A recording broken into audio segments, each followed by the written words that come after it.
রাস্তায় পড়ে থাকা এক অজ্ঞাত পরিচয় মুমূর্ষু রোগীর প্রাণ বাঁচালো একদল সাংবাদিক ও সিভিক ভলেন্টিয়ার।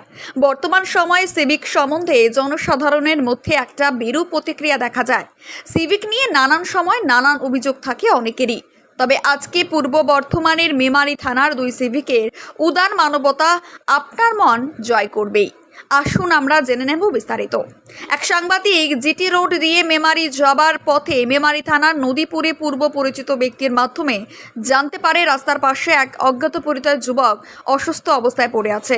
কথা বলার ক্ষমতাটুকু হারিয়ে ফেলেছে, ছাইয়ের গাধায় শুয়ে কাতরাচ্ছে। সঙ্গে সঙ্গে সাংবাদিক প্রেস ক্লাবের কোষাধ্যক্ষ পার্থ শাখা অধিকারী এবং সম্পাদক আনোয়ার আলীকে জানালে তারা দ্রুততার ঘটনাস্থলে আসে, প্রশাসনের সঙ্গে যোগাযোগ করেন।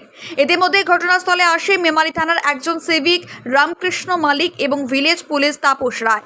যুবককে তারা ভালো করে নিজের হাতে পরিষ্কার করে এই দুই সিভিকের কর্মকাণ্ড দেখে হতবাক পথ চলতি মানুষ এবং দেরি না করে তৎক্ষণাৎ মুমূর্ষু যুবককে উদ্ধার করে মেমারি গ্রামীণ হাসপাতালে চিকিৎসার জন্য নিয়ে যাওয়া হয়।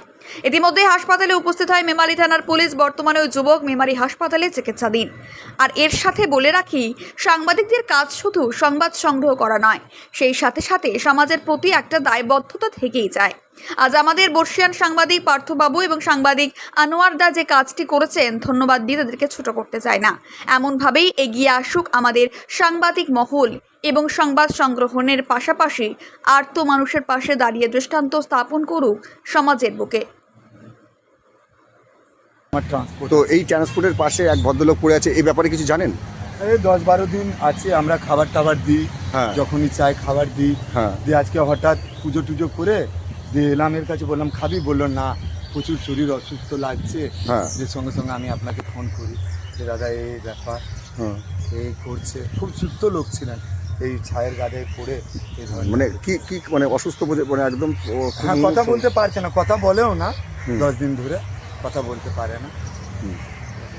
বাড়ি ছাড়ি কিছু সেরকম কিছু তো মানে জানিয়েছে সেরকম কিছু? না কিছু বলতে পারছে না, কিছু বলতে পারছে না। আমি বললাম যে বলতে পারছে না, কথা বলতে পারে না। মানে সকালে একবার হিন্দিতে বললো যে শরীর অসুস্থ লাগছে, এটাই বললো।